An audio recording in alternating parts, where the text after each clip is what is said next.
Hello and welcome back to the BrizzCast. I'm here with Josh. How's it going, Josh? Yeah, not bad, thanks. Not bad.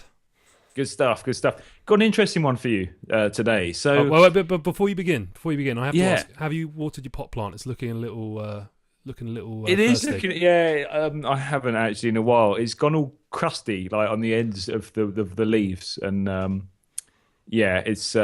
I'm not very good at looking after plants, mate. I'm sorry. I'm alarmed that you could tell, like through the damn internet, how thirsty it was. So, yeah, I'll give it some love after the video. Okay. Good. It needs it. It's crying I'm out for glad you it. love my plant.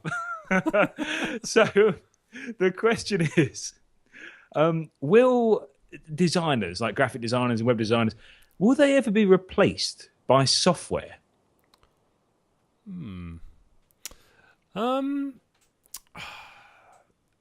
I mean, that's an interesting one. I definitely think that the design industry is changing massively at the moment. As a digital marketer, I'm constantly using stock graphics, stock photography, and producing a lot of design and things for myself. Mm. So I suppose in that respect, I'm an example of where I'm moving away from hiring, freelance designers and using design agencies and things like that. So um, maybe to a point, but I think for a lot of the bigger companies, if you want something truly unique and original and that is crafted by, true professionalism, then no, absolutely not. I think professional design and that creative process that goes into design work will always exist in some form.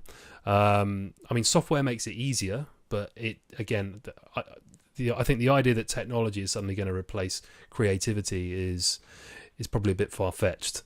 So I completely agree. How could you replace human creativity with software? I mean, yeah, it's crazy. That said, I do see certain aspects of design which could potentially be replaced by software. I'll give you some examples of how that might work. So take landing pages, and a lot of people like to split test their landing pages, right? I mean, you can't always guess what your customers are going to click on. So you do your split testing and then you choose whichever one wins. And quite often that's done by a few lines of code.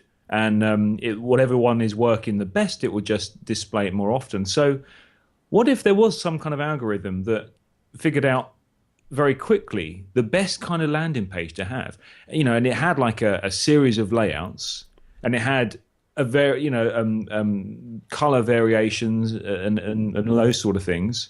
And then the idea is that your customers just visit this landing page, and after a couple of dozen of them, or however many it is, the software's figured out which landing page works the best for the most amount of your customers, and it just says, "Here, there you go. That's the best landing page for you." And I guess that might change over time. I mean, I mean, I don't know about you, but that sounds like quite a compelling thing. Even though I don't want to lose the creative aspects and having the originality we get in design, I really like the idea of software taking over certain aspects of it. Could you see that ever happening? Well, I think it's increasingly happening. I think it's interesting you say about algorithms picking up the best way to design something, the best way, but there's still a heavy human element there. I mean, the idea of producing graphics. I mean, obviously, if we've got algorithms telling us what color schemes to use and everything else because we've split tested it or we've done some multivariate testing of some description, is one thing. But we still then need to produce something that is aesthetically pleasing, I suppose. Or I mean, do we? Does it have to be? Well, it's a good question. Aesthetically pleasing is very important to certain types of website and certain brands, and not so important to others. I mean, I've met plenty of people who believe that landing pages, especially in those kind of call to actions, they don't have to be aesthetically pleasing. They just have to convert people. And not everyone is swayed to convert by some pleasing eye candy. So it's interesting, really. But the thing is, everybody's different. Everybody acts so differently. Well, yeah, So, precisely. And I suppose in a way, then that supports the idea that no, software isn't going to take over because that for many companies there will still need to be that human element, that creative element. Yeah. I think there's some services that have come out. I mean, for instance, I'm a big fan of Canva. I've started using Canva's web platform to create designs. It's so easy. You can import your own images, use your own text, and they've even got like free version of it that you can just create all this this creative content. And it looks really visually good. I mean, you know, the one thing I would say about that is I'm starting to see a lot of content that looks the same across the web now, because I think a lot of people have started catching on that there's this great software out there. But Yeah. I mean, again, are people really that bothered? I mean, does differentiating yourself really mean that much anymore? Mm, mm, mm, mm, mm.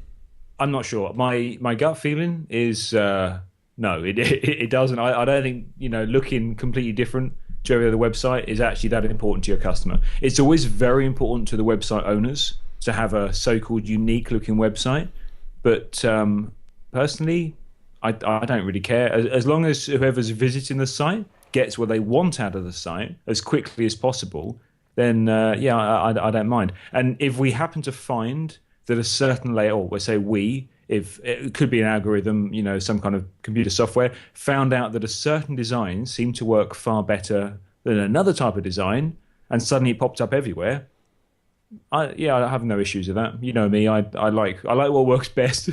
Yeah. Yeah, absolutely. So I suppose function over beauty or something we were going to say there. It's I mean, you and I suppose we probably differ slightly on some of that. I mean, I do like my campaigns to look really good, and I do like them. I do like to put a lot of effort in.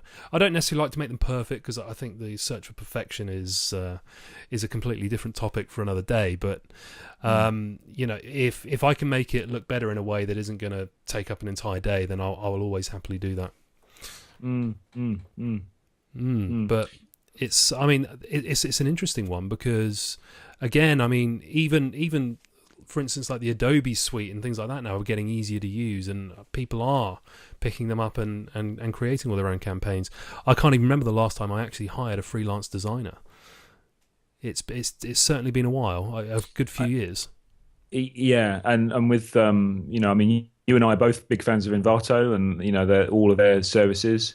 The quality of the design work you can get on, take Theme Forest for example, it's amazing. You know, it's really high end stuff which you can pick up for a small amount of money. I mean, it's yeah, maybe that's almost certainly why we're starting to see a lot of websites which are very like eerily similar to others. Yeah, because these guys go on and they'll sell 1,000 of the same theme. But you know me, I don't mind that. I really don't mind that. If it's a good theme and it's usable, I don't care if another website that sells a different product has got a similar theme. It doesn't bother me in the slightest. I know. It's like I keep seeing all the same stock photography guys all over the web, and I just think, look, it's a stock photography guy. Look, I've used him on just about every single website. That's an exception. I hate that. There's this certain stock photography guy that I see everywhere, and he winds me up every single time I see him. Plus, you know the girl with the telesales girl, and she's smiling, beautiful girl with an earpiece on, and you look at her and think, you don't work in a call center. I see her everywhere. She gets everywhere. Yeah, I wish I'd taken that photo. Brilliant. You know, I wish I'd taken that photo. I bet they've sold it thousands and thousands of times. Well, I was actually a funny story. A couple of weeks ago, I was walking down the street with my boss, and we were looking. We had one of our latest campaigns up on the phone, and we'd used some stock imagery. And the hilarious thing was, there was a couple of shops down this road that had like flyers and posters and things in the window. Yeah. And two shops out of, there was probably about 15 or 16 down this particular road, were using the same stock imagery that we had on this campaign, and we were like, clearly, was he like? I recognise that guy. He's done our ads as well. Yeah, we clearly hit the sort by popularity button. That wasn't the way to do it. It must be so weird if you happen to be a stock photography model and you walk down the street and then see yourself looking back at you through the shop windows and on your mobile phone adverts. Yeah.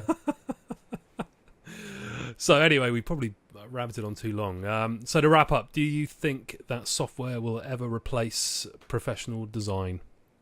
Illustrators, no. Certain parts of layouts, yes, I think it will.